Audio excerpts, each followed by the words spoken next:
Site fight ರಾಜ್ಯ ರಾಜಕಾರಣದಲ್ಲಿ ಹಲ್ಚಲನ್ನು ಸೃಷ್ಟಿ ಮಾಡಿದೆ. ದಿನಕ್ಕೊಂದು ಬೆಳವಣಿಗೆಗಳಾಗ್ತಾ ಇದೆ. ಇದರ ನಡುವೆ ಪಾರ್ವತಿಯವರ ಪತ್ರ ಕುತೂಹಲಕ್ಕೆ ಕಾರಣವಾಗ್ತಾ ಇದೆ. 14 ಸೈಟ್ ಅನ್ನು ಹಿಂತಿರುಗಿಸಲಿಕ್ಕೆ ಸಿಎಂ ಪತ್ನಿ ನಿರ್ಧಾರವನ್ನೇನೋ ಮಾಡಿಬಿಟ್ರು.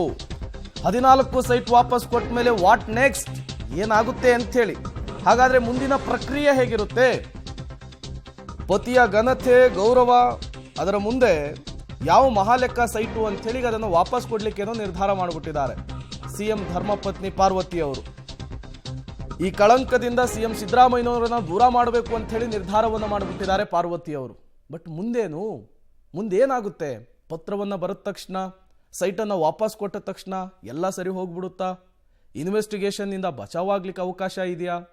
ಈ ಕೋರ್ಟು ಕೇಸು ಕಲಾಪ ಇವುಗಳಿಂದ ದೂರ ಆಗಬಹುದಾ? ಕಾನೂನು ಪಂಡಿತರು ಏನು ಹೇಳ್ತಾರೆ ನೋಡ್ತಾ ಹೋಗೋಣ.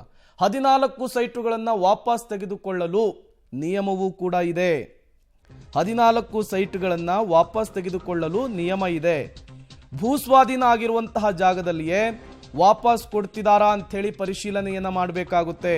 ಅದೆಲ್ಲವೂ ಕೂಡ ಮೂಡಾ ಆಯುಕ್ತರ ಕೆಲಸ.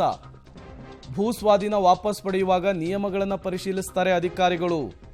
ಖಾತೆಯನ್ನ ಮ್ಯೂಟೇಷನ್ ಮಾಡಲಿದ್ದಾರೆ ಅಧಿಕಾರಿಗಳು. ಮೂಡಾ ಖಾತೆಗಳಲ್ಲಿ ಫಲಾನುಭವಿಗಳ ಹೆಸರು ಬದಲಾವಣೆಯನ್ನು ಕೂಡ ಮಾಡ್ತಾರೆ ಅಧಿಕಾರಿಗಳು. ಫಲಾನುಭವಿಗಳಿಂದ ಲೆಟರ್ ಪಡೆದೇನೆ ಹೆಸರು ಬದಲಾವಣೆ ಮಾಡಬೇಕು. ಮತ್ತೆ ಮೂಡಾ ಹೆಸರಿನಲ್ಲಿಯೇ 14 ಸೈಟ್ಗಳಿಗೆ ಖಾತೆ ಮಾಡಬೇಕು. ಬಟ್ ಇವೆಲ್ಲವೂ ಕೂಡ ಲೀಗಲ್ ಪ್ರೊಸೀಜರ್. ಬಟ್ ಸಿಎಂ ಸಿದ್ದರಾಮಯ್ಯನವರಿಗೆ ಏನು ಬೆನಿಫಿಟ್ಟು? 14 ಸೈಟನ್ನು ರಿಟರ್ನ್ ಮಾಡ್ತಾ ಇರೋದ್ರಿಂದ ಅದೀಗಿರುವಂತಹ ಪ್ರಶ್ನೆ. ಅದು ಈಗ ಕುತೂಹಲ ಕಾರಣವಾಗ್ತಾ ಇರುವಂತಹ ಪ್ರಶ್ನೆ. ಈಗ ಆಗ್ತಾ ಇರುವಂತಹ ಇನ್ವೆಸ್ಟಿಗೇಷನ್ ಮೇಲೆ ಏನಾದರೂ ಪರಿಣಾಮ ಬೀರುತ್ತಾ? ಅಥವಾ ಕಾನೂನು ಸಂಘರ್ಷವನ್ನು ಎದುರಿಸ್ತಾ ಇರುವಂತಹ ಸಿಎಂ ಸಿದ್ದರಾಮಯ್ಯನವರಿಗೆ ಏನಾದರೂ ರಿಲೀಫ್ ಸಿಗಬಹುದಾ? ಈ ನಿರ್ಧಾರ, ಈ ಪತ್ರ, ಈ ನಡೆ ಸಹಜವಾದಂತಹ ಪ್ರಶ್ನೆ, ಕುತೂಹಲ. ಏನೇನು ಬೆಳವಣಿಗೆಗಳಾಗುತ್ತೆ ಅನ್ನೋದನ್ನ ಕಾದ್ ನೋಡಬೇಕಿದೆ. ಸಿಎಂ ಸಿದ್ದರಾಮಯ್ಯನವರು ಈ ರೀತಿಯ ರಿಟರ್ನ್ ಮಾಡ್ತಾ ಇರುವಂತಹದ್ದು ಇದೇ ಮೊದಲಲ್ಲ. ಈ ಹಿಂದೆ ಮೊದಲ ಬಾರಿ ಸಿಎಂ ಆದಂತಹ ಸಂದರ್ಭದಲ್ಲಿ ಹ್ಯೂಬ್ಲೋಟ್ ವಾಚ್ನ ವಿಚಾರ ದೊಡ್ಡ ಮಟ್ಟದಲ್ಲಿ ಸದ್ದನ್ನು ಮಾಡಿತ್ತು.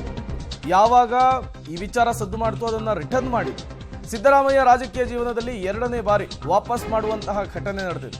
2013ರಿಂದ 2018ರ ಅವಧಿಯಲ್ಲಿ ಸಿಎಂ ಆಗಿದ್ರು. ಹ್ಯೂಬ್ಲೋಟ್ ವಾಚ್ನ ಹಗರಣ ದೊಡ್ಡ ಮಟ್ಟದಲ್ಲಿ ಸದ್ದು ಮಾಡಿತ್ತು.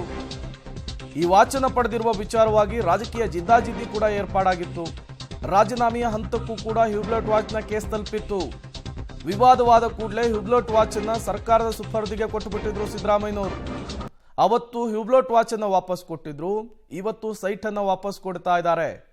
ಹಾಗಾಗಿ ಅವತ್ತು ರಕ್ಷಣೆ ಕೊಟ್ಟ ರೀತಿಯಲ್ಲಿಯೇ ಇವತ್ತು ಕೂಡ ಅವರ ರಿಟರ್ನ್ ನಿರ್ಧಾರ ಏನಾದರೂ ರಕ್ಷಿಸುತ್ತಾ ಅನ್ನುವಂತಹ ಪ್ರಶ್ನೆ. ಅವತ್ತು ಹ್ಯೂಬ್ಲೋಟ್, ಇವತ್ತು ಮೂಡಾ, ಏನೆಲ್ಲ ಬೆಳವಣಿಗೆಗಳಾಗ್ತಾ ಇದೆ ನೋಡ್ತಾ ಹೋಗೋಣ. ಮೊದಲ ಅವಧಿಯಲ್ಲಿ ಸಿಎಂ ಆಗಿದ್ದಂತಹ ಸಂದರ್ಭದಲ್ಲಿ ಹ್ಯೂಬ್ಲೋಟ್ ವಾಚ್ ಹಗರಣ ತುಂಬ ಕಾಸ್ಟ್ಲಿ ವಾಚ್ ಇದು ಕೂಡ ಕಾಣಿಕೆಯ ರೂಪದಲ್ಲಿ ಸಿಎಂ ಸಿದ್ದರಾಮಯ್ಯನವ್ರಿಗೆ ಬಂದಿತ್ತು. ವಿವಾದದ ಬೆನ್ನಲ್ಲೇ ಹ್ಯೂಬ್ಲೋಟ್ ವಾಚ್ ಅನ್ನ ಸಿಎಂ ಸಿದ್ದರಾಮಯ್ಯನವರು ರಿಟರ್ನ್ ಮಾಡಿದ್ರು. ಈಗ ಮೂಡಾ ಅಕ್ರಮ ಕೇಸ್ನಲ್ಲಿ ಸಿಎಂ ವಿರುದ್ಧ ಇನ್ವೆಸ್ಟಿಗೇಷನ್ ಆಗ್ತಾ ಇದೆ. ನೆನಪಿರ್ಲಿ, ಇಡಿ ಕೂಡ ಎಂಟ್ರಿ ಆಗಿದೆ. ಲೋಕಾಯುಕ್ತದಲ್ಲಿ ಸಿಎಂ ಪತ್ನಿ ಪಾರ್ವತಿಯವರ ಬ್ರದರ್ ಇನ್ಲಾ ಅವ್ರ ಮೇಲೆ FIR ದಾಖಲಾಗಿದೆ. ಲೋಕಾಯುಕ್ತ ಬಳಿಕ ಇಡಿಯಿಂದಲೂ ಕೂಡ ಈಗ ಕೇಸ್ ದಾಖಲಾಗಿ ಇನ್ವೆಸ್ಟಿಗೇಷನ್ಗೆ ಮುಂದಾಗ್ತಿದ್ದಾರೆ. ವಿವಾದ ದೊಡ್ಡದಾಗ್ತಾ ಇದೆ. ಸಿಎಂ ಸಿದ್ದರಾಮಯ್ಯನವರ ರಾಜೀನಾಮೆಗಾಗಿ ಪಟ್ಟು ಹಿಡಿತಾ ಇದ್ದಾರೆ. ಇಂತಹ ಸಂದರ್ಭದಲ್ಲಿ 14 ಸೈಟನ್ನು ವಾಪಸ್ ಮಾಡೋದಾಗಿ ಪತ್ರವನ್ನು ಬರೆದಿದ್ದಾರೆ. ಹಾಗಾಗಿ ಬೀಸೋ ದೊಣ್ಣೆಯಿಂದ ಸಿಎಂ ಸಿದ್ದರಾಮಯ್ಯನವರು ತಪ್ಪಿಸಿಕೊಳ್ಳುವಂತಹ ಪ್ರಯತ್ನ ಆಯ್ತಾ? ಇದು ಅವರಿಗೆ ರಕ್ಷಣೆಯನ್ನು ಕೊಡುತ್ತಾ? ಗೊತ್ತಿಲ್ಲ. ಏನು ಬೆಳವಣಿಗೆಗಳಾದರೂ ಕೂಡ ಆಗಬಹುದು. ಸದ್ಯಕ್ಕಂತೂ ರಾಜ್ಯ ರಾಜಕಾರಣದಲ್ಲಿ ಆಗ್ತಾ ಇರುವಂತಹ ಬೆಳವಣಿಗೆಗಳು ಕುತೂಹಲಕ್ಕಂತೂ ಕಾರಣವಾಗ್ತಾ ಇದೆ.